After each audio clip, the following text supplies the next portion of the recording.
Latest updates के लिए ultra channels को सब्सक्राइब करें और बेल आइकन को प्रेस करें।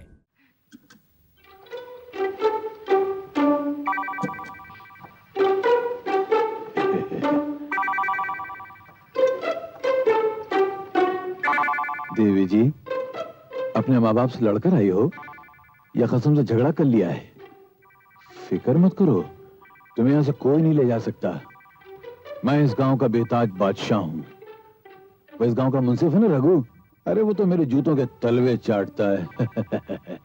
सुनो, जरा करीब आओ, मेरी आंखों को ठंडक पहुंचाओ, जरा अपना चांद सा मुखड़ा तो दिखाओ। अरे दिखाओ ना, दिखाओ ना। इतनी भयानक औरत! हाँ? तू कहीं रघु की जुड़वा बहन तो नहीं है? नहीं। फिर कौन है? मैं रघु ही हूँ। हाँ? फिर ये साड़ी? कहीं गलत धंधा तो नहीं शुरू कर दिया है? अरे चुप! ये सब तुम्हारी सलाह का नतीजा है। मेरी? हाँ, तुमने मुझ सांड को उस हिरनी के पास भेजा था ना? तो उस हरामजादे सूरज ने मुझ सांड को राड बुला दिया है, मुझे गीला भी कर दिया है।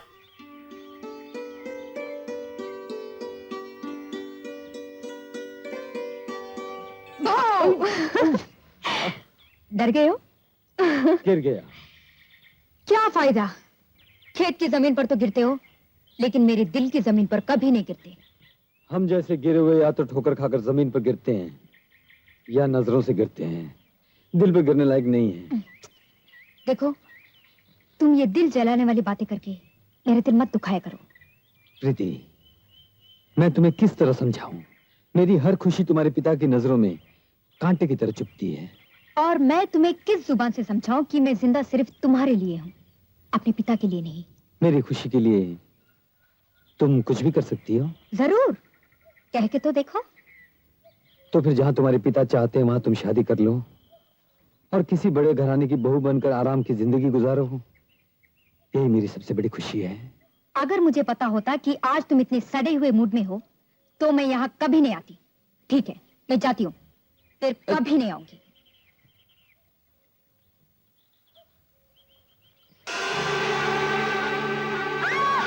प्रीति, क्या हुआ? अरे क्या हुआ? सूरज, देखो देखो, दोनों साहब कैसे लड़ रहे हैं। वो लड़ नहीं रहे, फिर? बल्कि तुम्हारी भाषा में यूं कहना पड़ेगा कि सड़े हुए मूड में नहीं है, तुम्हारी तरह प्रेम करने के मूड में है।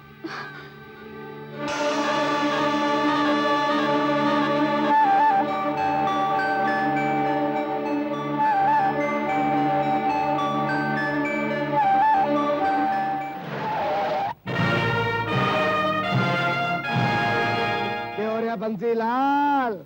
हाँ, जंगली ऑफिसर। नहीं नहीं, मेरा मतलब है फॉरेस्ट ऑफिसर सुदर्शन लाल जी। क्या हाल है? बहुत दिनों बाद दर्शन दिए। मन ने कहा बंसीलाल, ज्यादा टाइम होता नहीं है। टाइम? हाँ भाई, वो टाइम मिले तो पेड़ कटवा देता हूँ, और टाइम मिले तो जंगली जानवरों को पकड़ा देता हूँ। भाई ये तो टाइम टाइम की बात है। हाँ भाई, दुनिया में दो ही तो लाल हैं, एक बंसीलाल, दूसरे सुदर्शन लाल। क्यों जी? मुझे भी। और सुदर्शन जी को खास खबर?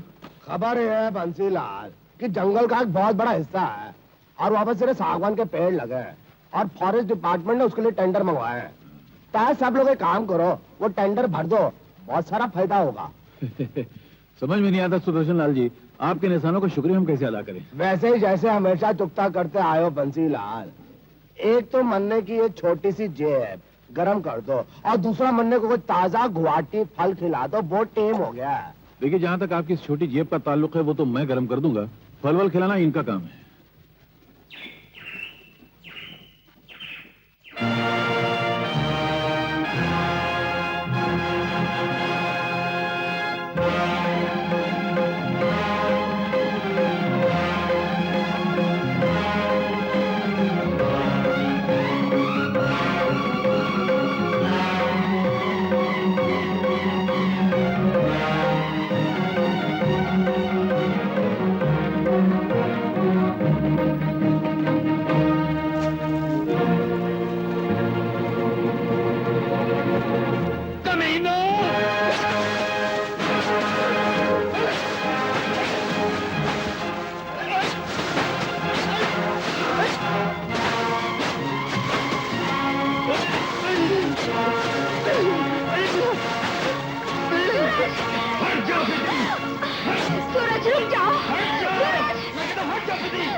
कर रहे हो? ये तो पागलपन है। नहीं प्रीति, मैं अपनी बेबसी का गला घोंट रहा था। अगर यही बहादुरी तुमने मेरे पिता के सामने दिखाई होती तो अब तक मैं तुम्हारी पत्नी बन चुकी होती। तुम्हारे बाप के सामने बहादुरी दिखाने के लिए मुझे हाथ में खंजर उठाना होगा। वो मैं कब का उठा चुका होता, लेकिन हर बार मेरी विधवा बहन की मजबूरी मेरा रास्ता रोक लेती है। मेरे सिवाय संसार में उसका कोई नहीं। यह ख्याल मेरे हाथ से खंजर छीनकर फेंक देता कि मेरे बाद मेरी दीदी का क्या होगा। जिस वासना भरी निगाह से लोग मेरी बहन को देखते, अगर मैं जेल चला गया तो वो उनकी वासना का शिकार बनकर रह जाएगी। अगर ऐसा है तो अकल से काम लो। अपनी मेहनत और चालाकी से उगाए हुए फल दोबारा हासिल करो। शर्मा तुम्हारे फल तोड़ के शहर के बाजार में बेचने गया है।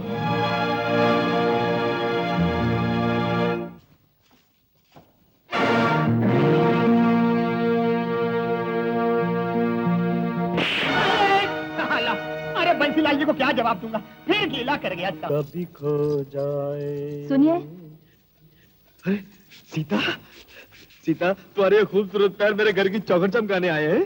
आप मुझसे शादी करेंगे? शादी? सीता, तुम मेरा क्यों मजाक उड़ा रही हो?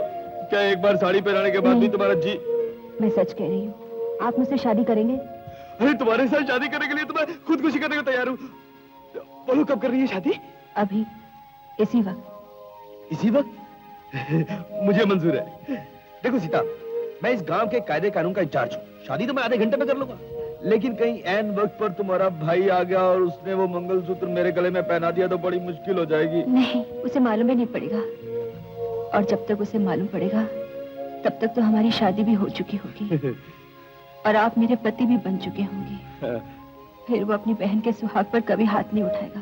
ये तो बिल्कुल ठीक है। तो फिर आओ। ए, रोको रोको रोको। अरे सूरज भैया, अपनी दीदी की शादी में नहीं गए? दीदी की शादी? क्या कह रहे हैं आप? अरे सच कह रहा हूँ, वो अपना मुंसिफ रघु है ना, उसके साथ हो रही है। अब तक तो फेरे भी लग चुके होंगे और वो ससुराल भी चली गई होगी। चलो भाई, काफी रात हो गई। दूल्हे मियाँ को अंदर जाने दो, सुहाग रात मनाने दो। चलो मियाँ, दूल्हे मियाँ को अंदर। तो तुम कहाँ खड़ा हो? तुम खाली नाम के दूल्हा और काम के दूल्हा तो ये हैं। सुहाग रात इनकी मनाई जा रही है। तुम मैडम, तुम कहाँ खड़े हो रहे हो? मन्ने अंदर चलो। हाँ चलिए हजूर, हजूर अंदर जाइए और मेरी जगह पे जाकर सुहागरात बनाइए और फिर आकर सुबह बताइए कि मजा आया कि नहीं। सुदर्शन बाबू, अब क्या हो गया? आपके दर्शन के लिए बेचैन हो रहे हैं। जरा हस्ताक्षर मार दीजिए ना, खामा वक्त हो जाएगा तो दुल्हन आपका इंतजार करेगी। दुल्हन इधर भी कर देना। क्या हस्ताक्षर? लीजिए, शुभ रात्रि।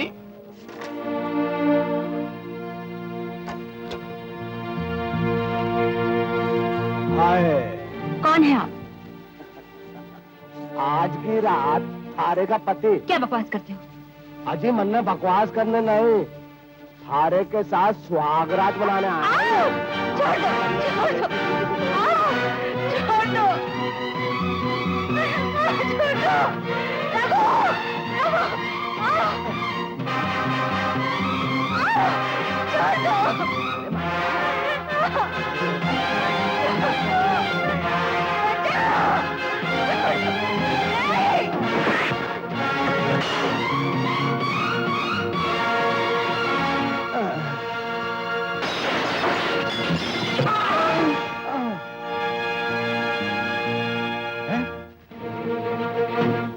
अपनी पत्नी को पराये मर्द के हाथ सौंपने वाले दलाल, तुम जैसे शरीर बेचने वाले को जीने का कोई हक नहीं। छोड़ दो, छोड़ दो, छोड़ दो।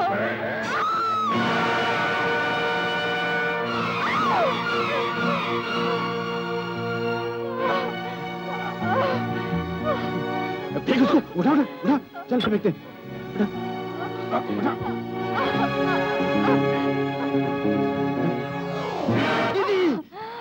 दीदी, दीदी तुमने क्या किया? मुझे माफ कर दो भैया, मैं तुम्हारी जिंदगी में बहुत बड़ा बोझ बन गई थी।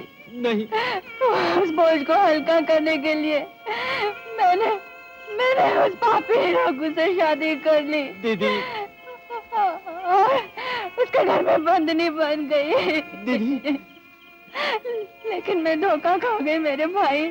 वो लोग पाप से भी ज्यादा पापी निकले।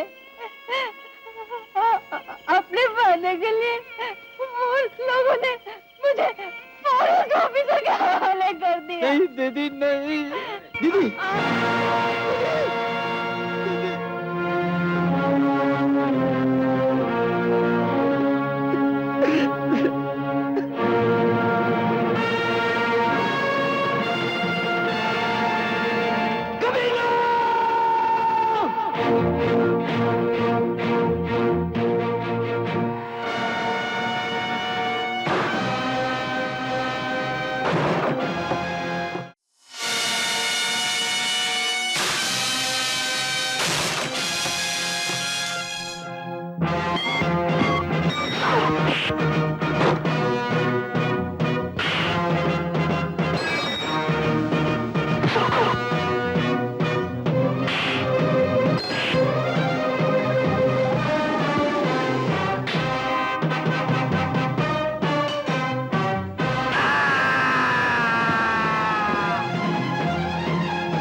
बहनों, आज मैं आप लोगों को एक बात कहना चाहता हूँ जो आप लोगों में से किसी को मालूम नहीं है। आप लोगों का कलेजा फट जाएगा। आप जानते हैं कि यह हरामजादा खुदगर्ज है। ये अपनी विधवा सगी बहन का सौदा करना चाहता था, उसे बेचकर उसके पैसों पर ऐश करना चाहता था। बेचारी सीता रोते रोते मेरे पास आई, अपनी दुख भरी कहानी सुनाने लगी और फिर मैं भी रो पड़ा। इस पापी से बचाने के लिए मैंने इससे शादी कर ली, लेकिन इस हरामी से ये नहीं देखा गया। बड़े कुत्ते से पागल कुत्ते की तरह यहाँ पर आया और मुझे बुरी तरह मारने लगा। और फिर इस कबीले ने अपनी देवी जैसी बहन और मेरी धर्म पत्नी को जान से मारा। अरे कुत्ता, आज तो मैं मजबूर हूँ अपनी इस पापी जुबान से जी भर के झूठ उगल लो। कल को मैं इस झूठी जुबान को जड़ से उखाड़ कर निकाल दूंगा। बस रघु, बस बस, रोना बंद कर, सीने पे पत्थर रख ले। तेरा घर तो बसने से पहले ही उजड़ गया दोस्त। इसका अंतिम क्रियाक्रम तो तुझी को करना पड़ेगा ना। लाओ भाई, लाओ लो, हाँ, ले। हाँ।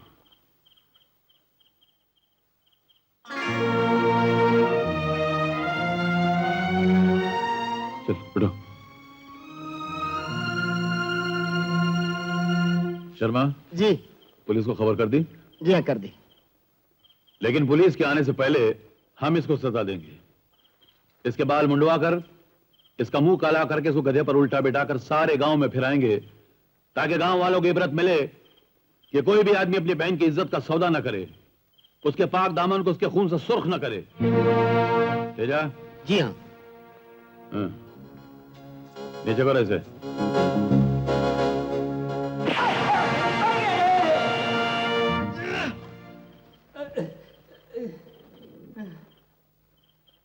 अब तक घमंड नहीं टूटा तेरा? जाहिर बात है बहन का सौदा करने वाला गांव के रिवाजों का क्या मान रखेगा। ठीक है, अब मैं तेरा इलाज करता हूं।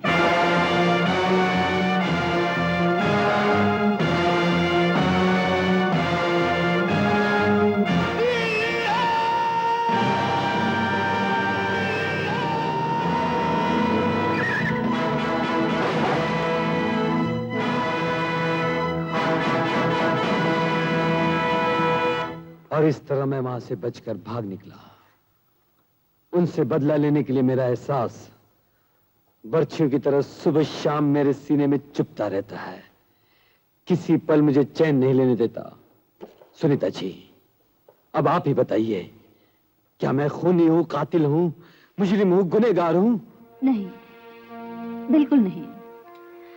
कातिल, मुजरिम, गुनहगार तो वो हैं, क्योंकि मैं उन लोगों का चित्र जानती हूँ। आप? हाँ, तुम्हारी तरह मेरे भी दिल में बदले का जहर भरा हुआ है। मैं एक अकेली औरत हूँ, इसलिए उनका कुछ नहीं बिगाड़ सकी। मेरा बस चलता तो मैं कब का उन तीनों को मौत के घाट उतार देती। आप कैसे जानती उन्हें? रघु की पहली पत्नी मेरी बड़ी बहन थी। दहेज में पाए हुए सारे रुपयों को अय्याशी और शराब में उड़ाकर वो मेरी दीदी से और पैसा मांगने लगा। पहले मेरी दीदी बात टालती रही, आखिर जब तंग आकर उसने साफ इनकार कर दिया तो रघु ने मेरी दीदी का खून कर दिया और बंसीलाल के साथ मिलकर यह खबर फैला दी कि उसका दिमाग ठीक नहीं था, उसने अपने आप खुदकुशी कर ली। उस दिन से मैं उन जालिमों से बदला लेने के लिए मौका ढूंढ रही हूँ। आज भगवान ने आपके रूप में खुद आकर मेरे दिल में भड़कती हुई ज्वाला को ठंडी करने का रास्ता बना दिया। मेरी आज तक की जमा की हुई कमाई, मेरा इन्फ्लुएंस, मेरा वसीला, मैं हर तरह से आपके साथ हूँ। बस आप वहां जाकर उन भेड़ियों का ऐसा सबक सिखाइए कि इस इलाके के लोग रहती दुनिया तक उस सबक को याद रखें। वाह, क्या चिकन बना था भैया। मैंने तो बहुत खा लिया, मुझे नींद आ रही है, मैं जा रहा हूँ सोने। Bye bye. जीजाजी, जीजाजी की फोटो कैसे आई भैया? हाँ? तू इसको जानती है? ऑफ कोर्स, वो जो मेरी प्यारी प्यारी मीठी मीठी जो दीदी है ना, सुनीता दीदी, ये उन्हीं का मंगेतर है। उनके ही रहते हैं ये। You mean to say doctor Sunita? Yes. Oh my God. चिराग तले अंधेरा। Keep quiet.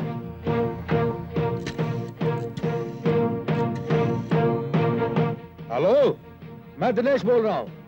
जिस मुजरिम की हम सुबह शाम तलाश कर रहे हैं, वो मेरे पड़ोस में ही छुपा बैठा है।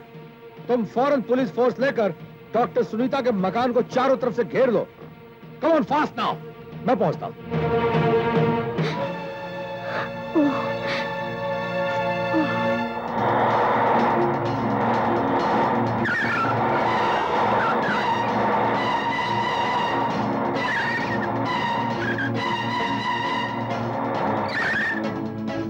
Good morning sir. सूरज, हमें अच्छी तरह मालूम है तुम इस घर में छुपे हुए हो। अपने आप को पुलिस के हवाले कर दो। अगर तुमने भागने की कोशिश की तो तुम्हें गोली मार दी जाएगी। फॉलो मी।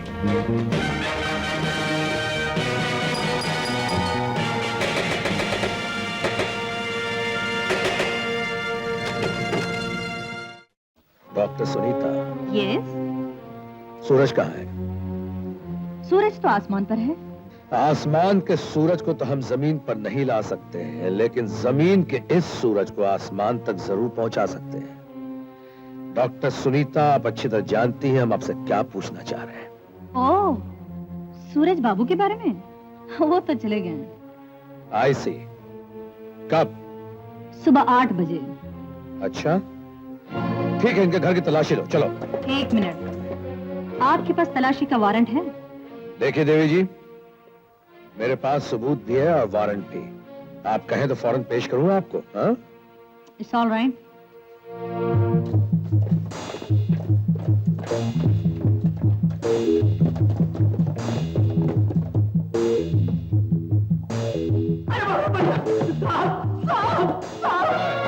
ऊपर पलंग गिर रहा है। क्या बोल रहा है इडियट? मैं अपने 9 बच्चों के कसम खा के कहता हूँ पलंग गिर रहा है। आप खुद जाके ऊपर देख लीजिए। और चंपकलाल तू क्यों हिल रहा है? चल साथ आ। साहब ये देखिए पलंग गिर रहा है। चलो उठाओ। इडियट, हाथ उठाने को नहीं बोल रहा हूँ, पलंग उठाओ। हाय भैया, आप? तुम यहाँ क्या कर रही हो? मेरे पहुंचने से मैं अपनी किताब लेने आई थी। ये देखो, भागो भूत आया। इसी को तो ढूंढ रही थी। शट मैं सच कह रही हूँ भैया। Up. Shut up. Doctor Sunita, आपको मेरे साथ पुलिस स्टेशन आना पड़ेगा।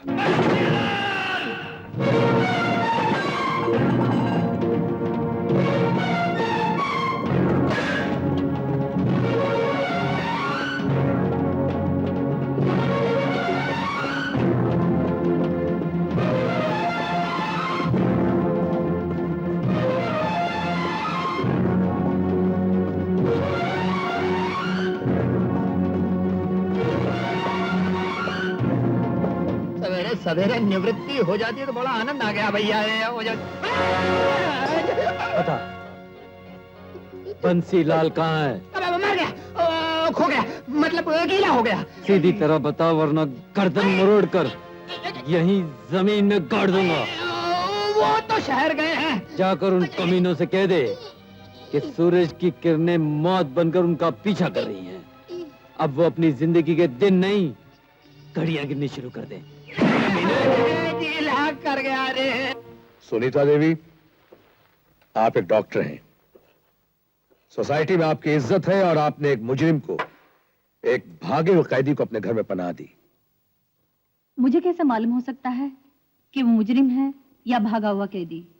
यू मीन टू से आपको बिल्कुल पता नहीं था? जी बिल्कुल नहीं, क्योंकि मैं उसे जानती तक नहीं। बगैर जान पहचान के आप एक गैर मर्द के साथ एक कमरे में रहीं।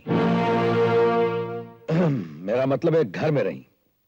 आप एक बात और भूल रहे हैं एसपी साहब। मैं सिर्फ एक कमरे में रही नहीं, बल्कि मैंने उसके बदन को छुआ भी है, एक डॉक्टर की हैसियत। डॉक्टर सुनीता,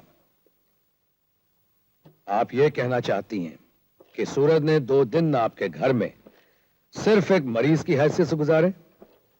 एसपी साहब, हाथ में छुरा लिए एक जवान लड़की आपके सामने आए तो आप क्या करेंगे? हम उसे गिरफ्तार कर लेंगे। और गिरफ्तारी के बाद उस जवान लड़की को अपनी कैद में आप कैदी की हैसियत से रखेंगे या किसी और हैसियत से रखेंगे? डॉक्टर सुनीता, मैं एक पुलिस ऑफिसर हूं और अपना फर्ज निभाना बहुत अच्छी तरह जानता हूं। मैं भी एक डॉक्टर हूं, मैं भी अपना फर्ज निभाना अच्छी तरह जानती हूं। खैर, अब कहां है वो?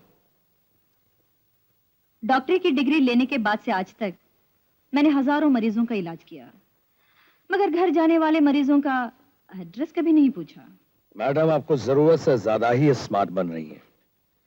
सूरज आपके घर में 2 दिनों तक रहा और उसके बावजूद आपने उससे कोई सवाल नहीं किया? मैंने कब कहा कि मैंने कोई सवाल नहीं किए? बहुत सारे सवाल किए। तबीयत कैसी है, जख्म कैसा है, भूख लगती है कि नहीं, नींद आती है या नहीं। मैं आपसे इन डॉक्टरी सवालों के बारे में नहीं पूछ रहा हूं। और सवालों का जवाब चाहिए तो कोर्ट में ले चलिए, जवाब भी मिल जाएगा। और शायद शराफत पर कीचड़ उछालने के जुर्म में आप पर बेइज्जती का मुकदमा करने में भी आसानी हो। ठीक है, आप जा सकती हैं। साली साहबा, आप पुलिस स्टेशन में क्या कर रही हैं खड़े खड़े? नमस्ते एसपी साहब। बंसीलाल जी, क्या हाल है? हाल तो ठीक है, मगर आप गलत दरवाजा खटखटा रहे हैं। वो सूरज इसके घर में नहीं है जी? हाँ, वो पागल कुत्ते की तरह हमारे गांव में घूम रहा है। आपके गांव में? जी हुजूर, वो कमबख्त जरूर पिछले जन्म में आंधी या तूफान रहा होगा। कब आता है, कब चला जाता है, कब बर्बादी फैलाता है, कुछ समझ में नहीं आता साहब। ताज्जुब है, हमें खबर मिली है कि सूरज 2 दिनों तक डॉक्टर सुनीता के घर में था और इस बात का डॉक्टर सुनीता ने इकरार भी किया है। आप फिक्र मत कीजिए बंसी साहब, हम पूरी कोशिश कर रहे हैं। अरे कैसे फिक्र न करें सरकार, हमारी जान के लाले पड़े हुए। मैं तो कहता हूँ जल्दी कीजिए, नहीं तो हमारे श्राद्ध का खाना पक जाएगा और आपको भी खाने आना पड़ेगा। अरे मुंह पर काबू रख शर्मा। मर गया शर्मा। अरे हुजूर, कैसे काबू रखूं जबान पर? हमारी मौत के घोड़े बेकाबू छूटे हुए हैं। लोग बुरे वक्त में श्री गणेश को याद करते हैं, हमने एसपी श्री दिनेश को याद किया है। ये पाप की गर्मी फैलाने वाले सूरज को हथकड़ी लगाकर ठंडा कर देंगे, हमें इन पे पूरा विश्वास है। हम चलें जी? हाँ चले। आ जाइए। हाँ चलिए, मंजिला जी आइए।